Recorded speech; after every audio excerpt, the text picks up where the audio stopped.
hadirin rahimakumullah, terlebih dahulu kita bersyukur kepada Allah Subhanahu wa taala atas segala nikmat yang Allah Subhanahu wa taala limpahkan kepada kita hingga di malam hari ini kita masih diberikan Allah Subhanahu wa taala nikmat iman, nikmat Islam serta nikmat taufik dari Allah Subhanahu wa taala. Mampu kita melaksanakan solat maghrib berjamaah, berzikir dan berdoa. Mudah-mudahan amal ibadah kita diterima oleh Allah Subhanahu wa taala. Panjangkan umur kita dalam taat kepada Allah Subhanahu wa taala, diampuni segala dosa-dosa kita, dosa kedua orang tua kita, keluarga kita dan kaum muslimin. Diberikan Allah Subhanahu wa taala taufik, diangkat bala dan musibah, satukan umat Islam dalam ukhuwah Islamiyah, dan kita semua adalah kita menemui ajal kita kecuali dalam keadaan husnul khatimah. Amin ya rabbal alamin. Dan senantiasa kita bersalawat kepada junjungan kita, suri tauladan bagi kita, menunjuk jalannya kita, pemberi syafaat bagi kita, Nabi besar Nabi Muhammad sallallahu alaihi wasallam beserta keluarga dan para sahabatnya. Hadirin yang dimuliakan Allah Subhanahu wa taala, minggu lalu telah kita bahas berkenaan dengan fardu wudu. Sekarang mengulangi, fardu wudu ada 6, furudul wudu sittatun, ada 6 sesuai dengan firman Allah Subhanahu wa taala, fa idza qumtum ila shalah faghsilu wujuhakum wa aydiyakum ilal marafiq wamsahu bi ru'usikum wa arjulakum ilal ka'bain. Dari ayat ini bahwa diketahui dan dipahami oleh para ulama yang kita ikuti di antara Imam Syafi'i radhiyallahu anhu, dari ayat ini bahwa menunjukkan fardu atau kewajiban di dalam berwudu itu ada 6. Di samping hadis Nabi sallallahu alaihi wasallam, bagaimana telah kita bahas di pertemuan yang lalu, bagaimana dasar daripada Islam itu adalah mengikuti Al-Quran dan hadis Nabi sallallahu alaihi wasallam, dan itu merupakan pondasi. Dan Al-Quran dan hadis tidak dipahami oleh seluruh orang, tidak mampu orang memahami, apalagi seperti kita. Makanya kita ini harus dinamakan bermazhab, berpaham, memahami Al-Quran dan hadis Nabi sallallahu alaihi wasallam. Jadi kalau kita mengikuti mazhab Imam Syafi'i, maksudnya adalah kita mengikuti pemahaman Imam Syafi'i di dalam Al-Quran dan hadis Nabi sallallahu alaihi wasallam. Di antaranya tentang fardu wudu. Jadi Imam Syafi'i menyatakan fardu wudu ada 6. Dari mana ada 6? Dari di antaranya firman Allah Subhanahu wa taala surah Al-Maidah 6 ini, bahwa Allah Subhanahu wa taala menyatakan fa idza qumtum ila shalah, apabila kalian mau solat, nak solat. Di situ makna ulama adalah di situ ada namanya niat. Di samping hadis Nabi sallallahu alaihi wasallam, innamal a'malu binniyat. Karena wudu adalah bagian daripada amal, perbuatan, aktivitas, maka harus dengan niat. Niat itu harus berbarengan dengan perbuatannya, itu makna niat. Jadi perbuatan wudu yang pertama di dalam ayat adalah faghsilu wujuhakum, cucilah wajah kalian, berarti niatnya pada saat mencuci wajah. Nah, niat itu adalah apa yang dinamakan niat? Niat itu tempatnya di hati, yang dinamakan niat, bukan dilafazkan.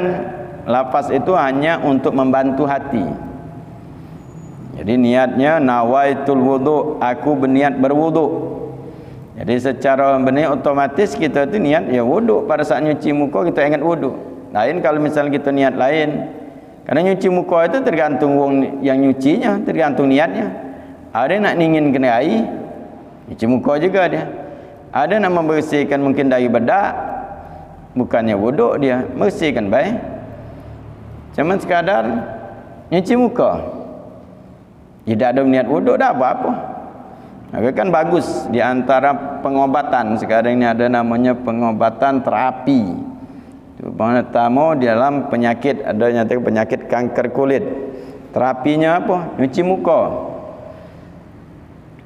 Nah, kalau misalnya ada orang yang dia nak niat nyuci mukanya untuk sekadar terapi dari penyakit, sebelum tidur dia nyuci muka, itu dianjurkan. Dalam Islam kan ada namanya wudu, sunnahnya wudu. Itu ada terapi sekarang ini model itu, nyuci muka biar kering dewek, jangan dilap. Nah, itu obat juga. Makanya Islam sudah nganjurkan sebelum tidur wudu. Nah, sekarang orang nyuci muka untuk sekadar terapi itu wudu bukan? Ya bukan wudu, niatnya cuman sekadar nyuci muka. Makanya niat itu sangat penting. Itu membedakan antara kebiasaan dan ibadah. Dikatakan faedah niat, apa faedah niat? Yufariqul adah anil ibadah, membedakan kebiasaan dan ibadah. Seperti kita sekarang ini, siapa yang ibadah di sekarang gitu? Yang niat i'tikaf. Innamal a'malu binniat. Duduk kita di masjid ini niat i'tikaf, maka dapat pahala i'tikaf. Kalau pengen nyantai nyantai duduk dapat pahala duduk mungkin dapat pahala majlis taklim. Tapi kalau kita niat i'tikaf, dapat pahala i'tikaf. Niat kita menghadiri majlis taklim belajar, berarti kita termasuk orang yang talabul ilmi, menuntut ilmu, tergantung niatnya. Orang duduk di masjid. Nah, sama seperti nyuci muka. Jadi dalam memahami Al-Quran dan hadis Nabi sallallahu alaihi wasallam itu. Jadi bukan hanya sembarangan kita. Oh, di situ ayat tak ada ngomongkan masalah niat, katik niat. Allah perintahkan nyuci muka. Dah katik niat. Dah katik Allah Subhanahu wa taala nyatakan apabila kalian nak solat, bahkan dalam ayat ini tidak ngomongkan wudu. Apabila kalian solat maka berwudulah, tidak. Kata Allah, cucilah muka kalian. Jadi kalau memaham ayat tanpa hadis, ini sangat bahaya, menyesatkan. Maka sekarang ini ada mulai banyak yang hanya memahami Al-Quran, tidak nerima hadis. Nauzubillahi min dzalik. Wong yang model ini baca Al-Quran itu turun dengan dia, tak butuh dengan hadis Nabi sallallahu alaihi wasallam, memahami dewek. Jadi sangat bahaya kalau misalnya ini dia pahami dewek tanpa hadis Nabi sallallahu alaihi wasallam. Katakan nyuci muka, Allah tu ngongkon nyuci muka, nyuci tangan sampai ke siku, ngusap kepala, nyuci kaki, itu Allah ngongkon itu baik. Tak katik di situ niat, tak katik doa, tak katik namakan wuduk. Allah tak perintahkan wuduk, perintahkan nyuci. Nyuci muka, nyuci tangan, solat kan. Nah, itu sangat bahaya kalau memahami. Makanya harus butuh hadis Nabi sallallahu alaihi wasallam. Makanya ulama itu memahami Al-Quran dan hadis Nabi sallallahu alaihi wasallam hingga dipahami ini maksud Al-Quran. Ayatnya dimaksudkan adalah nyuci muka di dalam ayat ini adalah sebagaimana Nabi sallallahu alaihi wasallam melakukannya, itu berwudu dinamakan. Makanya wudu itu dari segi bahasa adalah ghuslul ba'dul a'dha'i, nyuci sebagian anggota badan. Itu namakan wudu secara bahasa. Maka yang wudu syariat ini sebagaimana Nabi sallallahu alaihi wasallam banyak dalam hadis berwuduknya Nabi sallallahu alaihi wasallam disaksikan sahabat. Nah, di sini yang kita akan bahas sunnah-sunnahnya. Jadi ayat ini dan hadisnya tentang ditambahi 2 tadi adalah niat, dan ayat ini 4, nyuci muka, nyuci tangan, musap kepala, nyuci kaki. Ditambah dari hadis Nabi sallallahu alaihi wasallam 2-nya adalah innamal a'malu binniyat. Maka fardu yang pertama niat berbarengan dengan nyuci muka, kemudian yang terakhir tertib. Dari mana tertib ini? Sebagaimana diriwayatkan Imam An-Nasa'i, sebenarnya dalam ayat ini sudah menunjukkan tertib. Karena di situ Allah memerintahkan kita nyuci, kemudian nyuci, ngusap, nyuci lagi. Jadi dikatakan ulama dijadikan ngusap itu di tengah-tengah nyuci. Kalau tidak menunjukkan tertib, berarti nyuci kalau dulu. Nyuci muka, nyuci tangan, nyuci kaki, baru ngusap kepala. Tapi ngusap dijadikan di tengah-tengah. Di situ menunjukkan bahwa ngusap itu tengah-tengah menunjukkan tertib. Di samping hadis Nabi sallallahu alaihi wasallam riwayat Imam Nasa'i, ketika sahabat bertanya kepada Nabi sallallahu alaihi wasallam tentang sa'i, Di mana dimulai dari sa'i? Dijawab Nabi sallallahu alaihi wasallam dengan kalimat yang singkat mengandung makna yang luas. Karena hukum kaedahnya buat Nabi sallallahu alaihi wasallam, ibda'u ma bada Allah bih, mulailah dengan apa yang Allah Subhanahu wa taala mulai. Padahal bertanya tentang sa'i, Nabi menjawab itu, sahabat paham langsung, mulailah dengan apa yang Allah mulai, yaitu dalam ayat pada sahabat langsung pikir tentang ayat Al-Quran tentang sa'i. Apa dia sa'i? Baina Safa wa Marwa, berarti dari Safa dulu. Tapi hadis ini umum, mulailah dengan apa yang Allah mulai. Wuduk itu juga mulailah dengan apa yang Allah mulai. Apa mulai? Nyuci muka, nyuci tangan, ngusap kepala, nyuci kaki. Makanya kata ulama wajib tertib sesuai dengan hadis Nabi sallallahu alaihi wasallam. Dan ini pada wudu sekadar mengingatkan sudah kita bahas di pertemuan yang lalu. Sekarang akan membahas sunnah-sunnah wudu. Di dalam kitab ini terjemahannya. Aslinya kitab ini tidak menjelaskan tentang masalah fardu wudu. Kitab Safinatun Najah itu membahas tentang pokok-pokok. Jadi tidak panjang. Beliau Syekh Salim bin Abdullah bin Sumair membahas tentang masalah hukum yang singkat, yang sekiranya diperlukan wonggal. Tapi sangat penting juga harus kita tahu tentang sunnah-sunnah wudu. Nah, sunnah wudu ini dari mana sunnah ini? Jadi dari ayat tadi menyatakan itu kewajibannya ada 6, itu dinamakan fardu wudu. Sunnahnya dari wudunya Nabi sallallahu alaihi wasallam. Makanya orang yang memandang sunnah ada sesuatu yang istimewa, mereka tidak akan meninggalkan juga.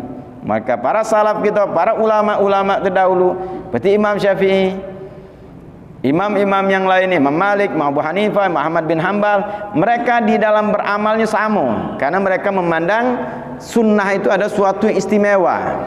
Kalau kita mungkin mandang sunnah suatu hal yang biasa, dan mungkin sebagian kita ngomong sunnah juga. Nah, sunnah juga, pada sunnah sangat luar biasa. Sunnah ini menunjukkan mahabbah kita, cinta kita dengan Allah. Karena cinta dengan Allah itu adalah diletakkan dengan mengikuti Nabi. Jadi cinta itu bukan statement sekadar lidah kita ngomong aku cinta dengan Allah. Tapi Allah letakkan kalimat cinta itu ada prakteknya, ada tandanya. Tandanya apa cinta dengan Allah? Mengikuti Nabi. Karena jelas pada saat orang Yahudi di antara yang nama Ka'ab al-Ashraf, Ka'ab al-Ashraf seorang Yahudi, pembenci Nabi luar biasa, mulutnya luar biasa, menghina Nabi sallallahu alaihi wasallam. Sampai akhirnya sahabat membunuhnya, tahan sahabat membunuhnya. Dia tinggal di lingkungannya. Karena masalah keamanan luar biasa, keamanan tempatnya lindungi, samping dia ngelawan. Tapi sahabat karena dia benci dengan Nabi, mulutnya tajam dengan Nabi, sahabat walaupun dalam keadaan biar katanya ke membunuhnya, minta izin dengan Nabi, masuk di tempat sarangnya, tempat orang-orang Yahudi, dibunuh sahabat ini. Nah, di antaranya kalimat yang dia ucapkan, dia merasa lebih cinta dengan Allah. Kami lebih cinta dengan Allah daripada Nabi Muhammad. Nabi ngomongkan cinta dengan Allah Subhanahu wa taala. Kan kadang sama ya, menyembah Allah juga ahlul kitab. Kami lebih cinta dengan Allah. Maka diturunkan Allah ayat. Allah yang jawabnya. Qul in kuntum tuhibbunallah fattabi'uni yuhibbukumullah wa yaghfir lakum dzunubakum wallahu ghafurur rahim. Kata Allah Subhanahu wa taala kepada Nabi Muhammad sallallahu alaihi wasallam, qul, katakan, jawab omongan mereka. In kuntum tuhibbunallah, kalau kalian cinta dengan Allah, fattabi'uni, ikuti aku, ikuti Nabi Muhammad sallallahu alaihi wasallam. Jadi Allah dudukkan rasa cinta dengan Allah mengikuti Nabi, bukan sekadar ngomong. Wong yang cinta dengan Allah itu adalah mengikuti Nabi Muhammad sallallahu alaihi wasallam. Jadi yang tidak mengikuti Nabi tidak ada cinta dengan Nabi. Jelas. Tidak mungkin. Orang yang cinta dengan Allah tidak mengikuti Nabi Muhammad sallallahu alaihi wasallam. Cintanya mungkin dia ngaku cinta tapi tidak diakui Allah, dia cinta dengan Allah. Karena Allah menyatakan orang yang cinta dengan Allah mengikuti Nabi. Baru benar gitu. Syarat cinta dengan Allah itu tidak mengikuti Nabi, maka tidak cinta. Maka kita termasuk umat Islam, umatnya Nabi sallallahu alaihi wasallam yang beriman, berarti kita sudah ada rasa cinta dengan Nabi. Cinta dengan Nabi. Kenapa kita mengikuti Nabi? Tapi hati-hati ini. Di akhir zaman ini cinta kita dengan Allah bisa terkikis. Kalau memandang Nabi dengan pandangan biasa, karena orang-orang pada saat orang musyrik di zaman Nabi, orang yang beriman dan tidak beriman, membedakannya adalah orang yang tidak beriman memandang Nabi itu biasa. Cucu Abdul Muthalib, dia berdagang juga, biasa pecah kita juga. Itu bahaya. Itu orang musyrik memandang Nabi itu. Tapi orang beriman, sahabat Nabi sallallahu alaihi wasallam memandang Nabi orang istimewa. Ini seorang Nabi. Sayyidina Abu Bakar As-Siddiq radhiyallahu anhu berkawan dengan Nabi sebelum diangkat menjadi Nabi. Ketika pada saat Nabi diangkat menjadi Nabi, beliau beriman, itu luar biasa taatnya. Tidak ngomong kawan aku, dia tidak. Nah, yang tidak beriman, makanya orang yang tidak beriman memandang Nabi itu suatu yang biasa, manusia juga. Sekarang sudah mulai hati-hati, terkikis keimanan kita. Kalau memandang Nabi itu sosok yang biasa baik. Oh, Nabi itu sama macam orang biasa, tak ada istimewanya. Ini sangat membahayakan keimanan kita kalau tidak memandang Nabi itu adalah istimewa. Makanya orang-orang yang cinta dengan Nabi luar biasa, mereka memuji Nabi. Istimewa ini Nabi. Maka di antara kalimat yang sering kita, basyaran lakal basyar, manusia tapi tidak seperti manusia biasa itu. Nabi juga manusia memang, tapi tidak seperti manusia biasa. Maka dalam sejarah Nabi perlu kita baca mukjizat Nabi, keistimewaan Nabi, biar kita memandang Nabi ini bukan orang yang biasa, mesti orang istimewa. Maka Allah jadikan suri tauladan Nabi Muhammad sallallahu alaihi wasallam. Yang paling dicintai Allah Nabi Muhammad sallallahu alaihi wasallam. Allah lagi bersumpah dengan umurnya Nabi. Keinginan Nabi disampaikan Allah sebelum Nabi meminta, istimewa Nabi. Nah, jadi kalau orang memandang Nabi tidak ada istimewa, bagaimana dia akan mengikuti Nabi?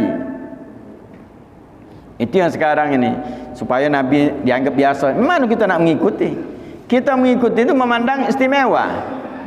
Maka harus kita mengidolakan Nabi itu perlu. Orang yang mengidolakan artis, mengidolakan orang-orang yang lain ini, kenapa memandang itu adalah istimewa bagi dia? Maka dia mengidolakan, oh ini hebat artis ini, karena memandangnya istimewa. Kalau sekarang kita tidak memandang Nabi sosok yang paling istimewa, bagaimana kita nak mengidolakan Nabi? Kalau tidak mengidolakan Nabi, bagaimana akan kita mengikuti Nabi sallallahu alaihi wasallam? Maka sahabat itu luar biasa mereka. Jadi para salaf kita, pendahulu kita, mereka boleh beda pendapat, tapi di dalam beramal, seperti masalah wudhu, mereka sama. Karena mereka memandang suatu yang wajib, yang sunnah bagi mereka untuk beramal itu sama, istimewa ini. Jadi kalau wudhu, mereka wudhu sama, bukan mereka wudhu itu dengan padunya, sunnah-sunnah mereka lakukan. Maka ini akan kita bahas sunnah sebagian. Di sini 12 sunnah di dalam wudhu. Benar masih lebih daripada itu, banyak. Tapi kita akan bahas yang ada di sini, di kitab di sini. Sunnah-sunnah wudhu dikatakan banyak sekali. Di antaranya ini, di antaranya. Pertama bersiwak. Nah, bersiwak ini sunnah Nabi. Apa itu bersiwak? Bersiwak itu adalah menggosok gigi dan sekitarnya. Jadi kalau tidak punya gigi, habis giginya sekitar gigi maksudnya. Jadi bukan gigi mana Ustaz? Kadang-kadang tanya, mana Ustaz kami kata gigi? Gigi dan sekitarnya menggosok itu bersih, siwak termasuk lidah. Dan ini lidah. Jadi bersiwak. Itu artinya menggosok gigi dengan sesuatu yang kasar, yaitu bisa membersihkan. Waktu yang bisa membersihkan apa baik? Amai menggosok. Makanya disunahkan bukannya wuduk, solat disunahkan. Makanya banyak anjuran. Terlebih lagi yang dikuatkan untuk anjuran adalah wuduk, solat, kemudian bangun tidur, atau juga nak tidur. Nabi SAW serta meletakkan siwak itu di samping tempat tidur Nabi SAW. Nabi SAW menyatakan, kalau aku tidak takut memberatkan umatku, aku akan wajibkan bersiwak ini setiap kali berwuduk, dalam riwayat setiap kali solat. Itu luar biasa berarti. Kenapa Nabi takut memberatkan? Kaget kalau diwajibkan, orang yang tidak melakukannya lagi berdosa. Tapi kenapa Nabi SAW kepengen? Karena faedahnya sangat luar biasa. Agak banyak ulama nyusun tentang faedah bersiwak. Bersiwak itu luar biasa banyaknya. Sampai diantaranya adalah memudahkan roh keluar dari jasad, memudahkan untuk mengucapkan kalimat tauhid sebelum meninggal, la ilaha illallah. Karena Nabi SAW menjelang wafatnya Nabi SAW, Nabi bersiwak. Bahkan di siwak Sayyidah Aisyah pada saat itu Nabi dia mengisyaratkan Sayyidah Aisyah paham di siwak Sayyidah Aisyah. Karena tahu faedahnya. Apalagi kita.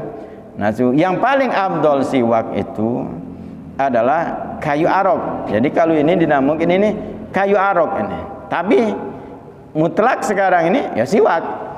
Karena kayu ini yang dipilih Nabi untuk menggosok. Kalau kita ini kadang-kadang bertahan lama. Kalau kita waktu di Hadramut sana di Yaman, setiap Jumat ngenti buang ini tiap Jumat. Ngenti murah. Jadi kalau tiap Jumat kalau model masjid kita depan-depan, jualnya apa? Ya jual siwak. Sana ngembek baik masih. Ada tanah-tanah tu tak kata pemiliknya masih ada. Sana. Kalau ini kita sini ada kalau pemiliknya minta dengan wong, kalau misalnya apa? Sana ada boleh ngembek-ngembek. Ngembek. Nah, jadi mereka itu ngembek siwak dijual. Jualnya kita beli siwak. Jadi paling afdal kayu. Kayu ini ya yang dipilih Nabi itu pasti istimewa. Maka selidik wong kandungannya luar biasa. Kandungan kayu ini. Kayu ini kalau kita gigit lah kita ini tidak ada bau dia. Nanti menunjukkan apa? Kumannya. Kalau kita tangan kita cium bau. Karena mulut kita ni sumber kuman. Nah, makan apa kita masuk di mulut kita ni. Kalah dengan ini kita. Kita ni galo-galonya. Ada kan? Ada galo juga yang sumber apa? Kuman laju galo. Sehari ni berapa macam masuk di mulut ni. Pempek laju. Model laju, donat laju kalau suruh ni masuk kalau. Nah, kalau hewan ada makan rumput, baik rumput, hati yang lain ni kita laju kalau. Nah, tapi subhanallah ini kayu yang dipilih Nabi sallallahu alaihi wasallam tidak bau dia. Itulah ini. Karena di antara membunuh kuman. Membunuh kuman, ya, yang dipilih Nabi itu pasti istimewa sudah. Kalau sahabat yakin, kalau kita ini nak ditunjuk ginian dulu. Madai, banyak madai. Kalau sahabat apa kata Nabi, itu mereka memandang Nabi itu istimewa. Apapun kata Nabi, apapun yang dilakukan Nabi, inilah yang terbaik. Walaupun di luar akal mereka. Akal mereka ngomong begitu. Kita sudah terbukti dengan apa yang ada, masih ragu. Masih kita lebih milih yang lain. Milihlah yang lain. Jadi balik bersiwak. Jadi bersiwak sebelum wuduk. Bersiwak. Bersiwak itu. Wuduk. Setelahnya membaca basmalah ketika hendak berwuduk. Bagaimana hadis riwayat Imam Abu Dawud. Itu membaca Bismillahirrahmanirrahim. Itu basmalah itu Bismillahirrahmanirrahim. Itu dalam bahasa Arab itu singkatan, bukan membaca basmalah ngomong ke basmalah, bukan. Maksudnya basmalah itu Bismillahirrahmanirrahim. Kalau hamdalah, Alhamdulillahirabbil alamin, itu singkatan.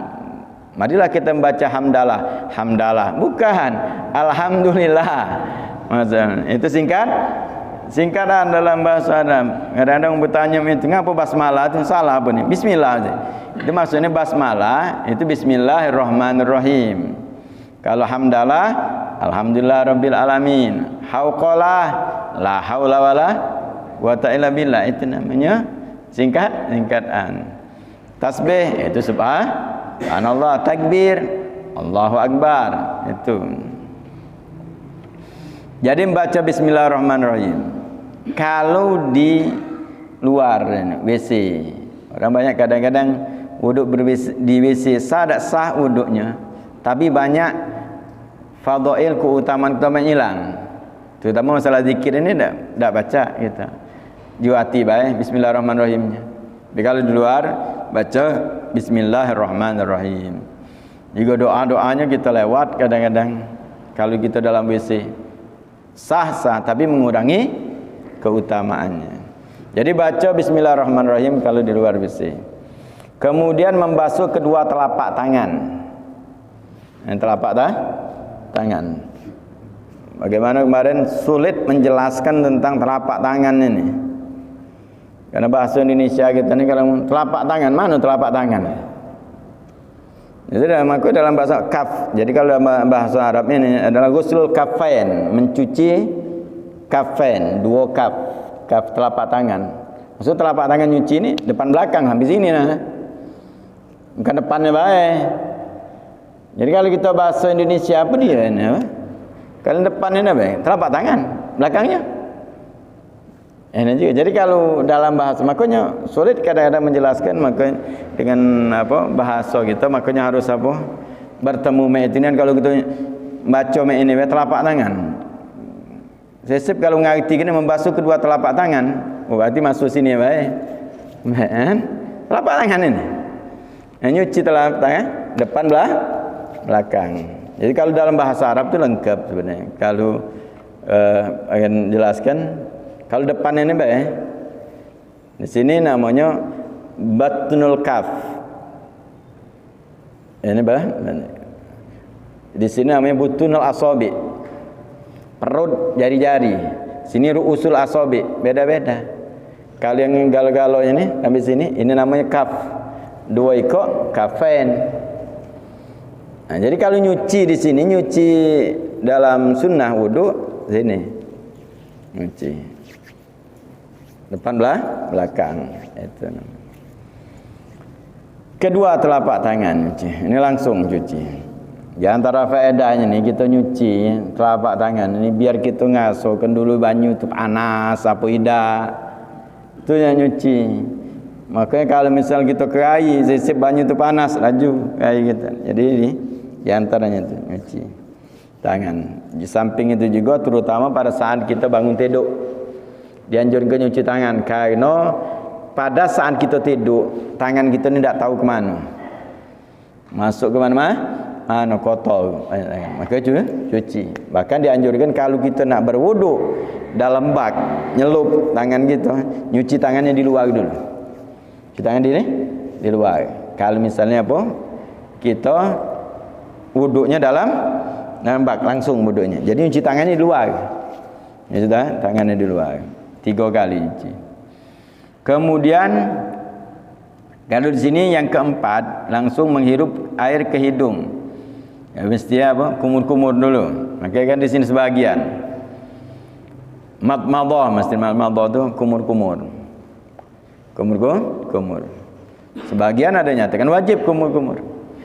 Jadi kalau seperti tadi landasannya ulama ada yang menyatakan wajib kumur-kumur karena di dalam hadis Nabi sallallahu alaihi wasallam Nabi tidak pernah meninggalkan kumur-kumur.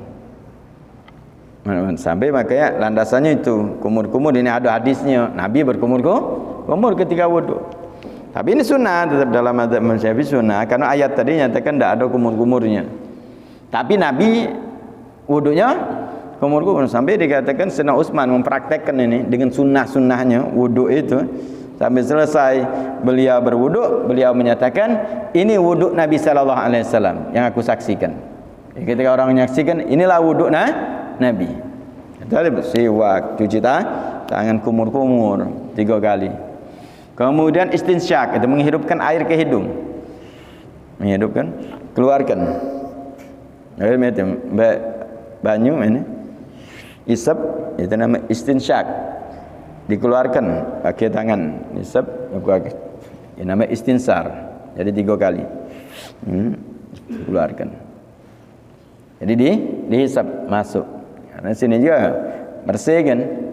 Kan dikatakan sempat syaitan juga nginep di hidung kita nih. Dibersihkan, apalagi kotorannya. Bagaimana Islam ngajarkan kebersihan. Nah, tiap wudu 5 kali kita. Paling sedikit berwudu ini. Itu sunnah. Nah, kemudian yang kelima ini mengulangi 3 kali ya. 3 kali sunnah. Wajibnya kan sekali atau sunnah sekali, 3 kali. Baik itu dari mencuci tangan tadi kumur-kumur 3 kali, ini juga 3 kali. Kemudian setelahnya di sini langsung dinamakan mengusap semua rambut kepala. Jadi sebelum itu adalah setelah istinsyak nyuci muka. Wajibnya cuma sekali. Makanya sunnahnya dalam ini sunnah adalah melafazkan niat. Jadi sunnah itu melafazkan niat nawaitul wudu. Istilahnya biar membantu hati kita baik. Tapi mantapkan di hati kita yang niat itu. Aku berniat wudu cukup itu. Juga hati dengan bahasa kita pada saat nyuci muka dari atas ini. Jadi ini niat nyuci sekali. Jadi lebihkan dari lebihkan. Kan wajibnya itu. Wajibnya cuma sekali dengan batasan ini. Kuping ke kuping. Ingatkan rumah kita kemarin jelaskan ini namanya ini izar jabet ini. Ini kalau panjang wajib dicuci. Kemarin majelis akhwat betina, ya ingatkan itu. Banyak ternyata masih tidak tahu. Udah tahu lamanya. Yang wajib. Maka dalam kitab Hidayatus Salikin Syekh Abdul Somad Palembani jelas ininya. Masalah ini. Kata ini wajib dikatakan kebiasaan orang Arab dahulu. Dikatakan orang Arab dipotongnya ini untuk perempuan. Orang Arab motong ini. Kenapa? Biar wudu ini tidak susah. Kalau ini kan harus dikeluarkan sini wudu. Ya kalau pengen susah apa-apa cuma wajib cuci. Tapi kalau misal di belakang kan tidak sah ini. Dia di sini kena tapi ujungnya tidak kena. Karena ini termasuk wajib dicuci. Di ini selamatoh. Kalau ada tayak mata masih kita tidak sah. Wudu kita menghalangi banyak selanya. Nembak lagi 3 kali. Jadi 3 masukkan ini tangan kuping ini. Nah. Jadi kuping masuk ke dalam nyuci muka ini. Nah, itu 3 kali.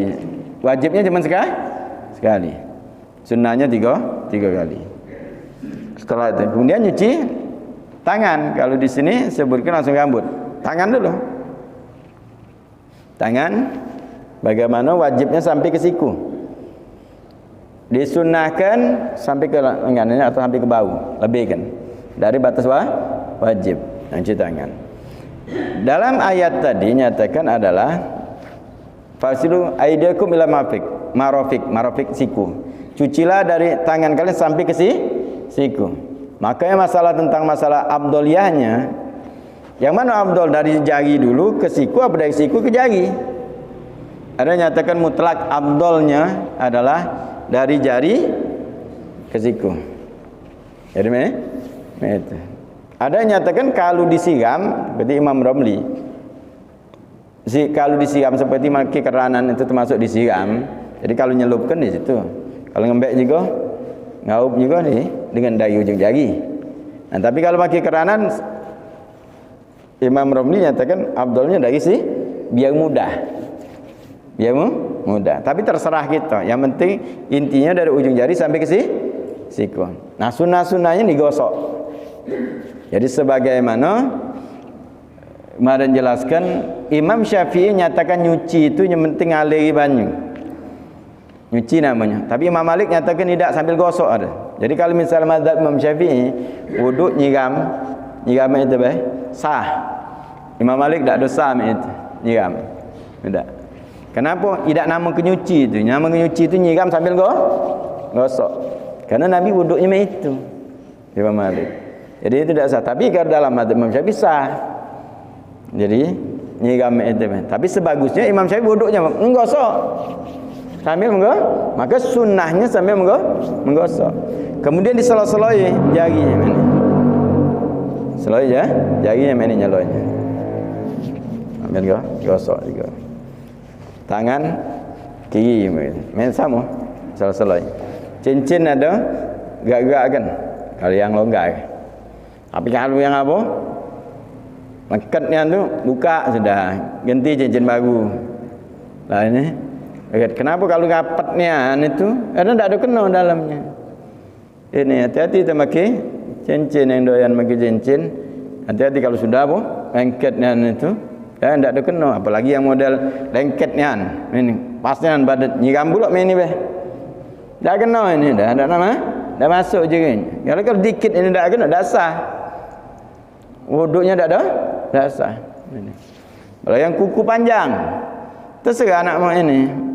Bejol ada beh. Sunahnya memang potong.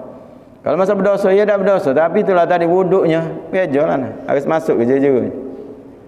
Manjangkan kuku. Jadi potong kuku apa nak ini? Sunah potong kuku. Wuduknya juga gampang. Jadi sambil gosok. Jadi yang wajibnya sekali disunah 3 kali sunah ke kanan dulu, baru kiri. Kemudian mengusap di sini yang keenam. Mengusap semua rambut kepala. Sunahnya itu. Imam Malik wajib ini. Kepala itu mengusap seluruhnya. Tapi Imam Syafi'i sunnah. Wajibnya walaupun sedikit. Sunnahnya Imam Syafi'i sama wuduknya. Sunnah ngusap seluruh kepala Imam Syafi'i. Nah, jadi basahi, ngusap itu yang penting basah. Jadi kalau rambut lagi, kalau rambutnya itu sedang, balik ke depan lagi. Dihitung sekali. Basahi lagi.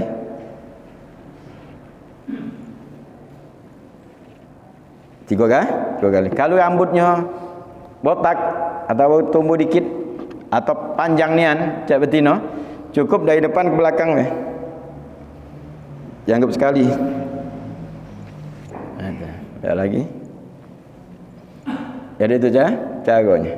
Jadi kalau yang pendek nian atau panjang nian cak itu cukup ke belakang. Jadi mengusap seluruh kepala. Disunnahkan dalam mazhab Imam Syafi'i, tapi Imam Malik hukumnya wajib. Ya, sebagusnya kita itu wuduk. Sah wuduk kita kalau misalnya sering banyak orang wuduk kening itu baik 3 kali banyak. Tapi di sini bukan kening, rambut ini nih. Ini tempat tumbuh rambut. Ini nih. Yang kalau wuduk ngambil wajib itu dalam mazhab Imam Syafi'i itu. Yang ini. Di sini bukan kening. Makanya ada orang kadang-kadang itu dia ada belajar wuduknya ngelirik-lirik.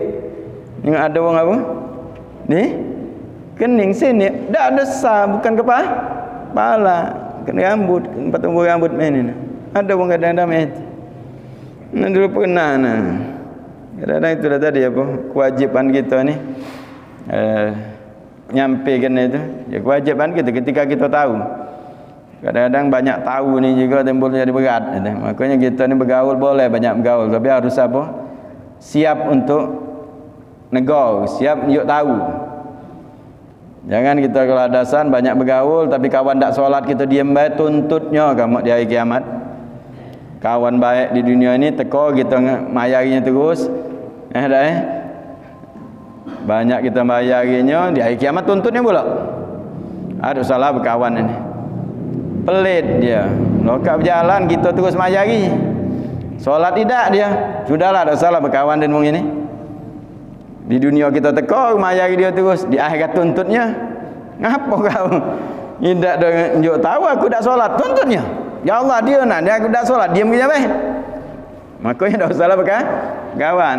Jadi pernah itu. Ini belum kelar sudah Isya. Jadi pernah waktu nak khutbah Jumat, ya cainlah masjid, kan masjid ini tapi. Jadi aku khutbah Jumat, dalam pakai mobil duduk di mobil sambil mikir khutbah apalah jangan hari ni, mikir lagi mobil. Pas indak depan tu, ya ada tempat wuduk, ada jingok uang. Itulah tadi kalau tu jingok tadi, jingok wuduknya apa? Tidak benar. Nah jangan nanya dia tidak terjingok mana tidak? Nang tahu. Turun dari mobil, uang ini sudah masuk masjid. Sudah masuk masjid. Yang mana jangan wong tadi. Sudah paksa khutbah Jumat dalam bahas masalah wuduk. Masuk wuduk khutbah Jumat. Biarlah jangan. Yang penting sudah nunjuk tahu. Nunjuk tahu wongnya ada nangga dak dengar paling tidak di hari kiamat sudah nak omong ke khutbah Jumat. Nak dengarlah dia nunjuk tahu. Nunjuk tahu. Sampai dia itu ini. Tanggung jawab ini. Dan wong itu ada di masjid paksa khutbah bab wuduk. Kalau Allah Subhanahu wa taala Allah berfirman, "Idza qumtum ila shalah faghsilu wujuhakum wa aydiyakum ilal marafiq wamsahu bi ru'usikum." Jelaskan masalah wudu. Salat itu wajib, ini yang syaratnya adalah wudu. Wudu itu ini. Allah jelas masalah wudu. Ya mau enggak mau itu. Tanggung jawab. Nah, itu tanggung jawab satu sama lain itu. Jangan keladasan kamu bergaul tapi tak galak negau, itu akan di hari kiamat tuntutnya. Oke, bergaulah dengan wong yang baik, bergaul dengan baik. Nah, ini kemarin jazah dapat dari guru kita. Bagus. Baca doa, bahkan doa ini dikatakan bagus baca tengah malam. Allahumma, catatlah dulu ini doa dan sangat penting untuk kita dalam pergaulan dan kehidupan kita. Allahumma dullani ala abdin min ibadikas solihin ya'rifuni wa yaduluni alaik. Ulangi lagi. Allahumma dullani ala abdin min ibadikas solihin ya'rifuni wa yadulluni alaika. Artinya Allah tunjukkan kepada seorang hamba, tunjukkan aku kepada seorang hamba dari hamba-hambamu yang soleh yang aku kenal dan yang menunjukkan aku kepadamu, yang menunjukkan aku kepadamu. Bagus. Jadi kita minta kepada Allah biar ditunjukkan ada wong yang kita kenal, dia ngajak kita kepada Allah. Jadi biar kita banyak kawan yang baik ini dan orang yang ngajak kita kepada Allah. Allahumma dullani ala abdin min ibadikas solihin ya'rifuni wa yadulluni alaik.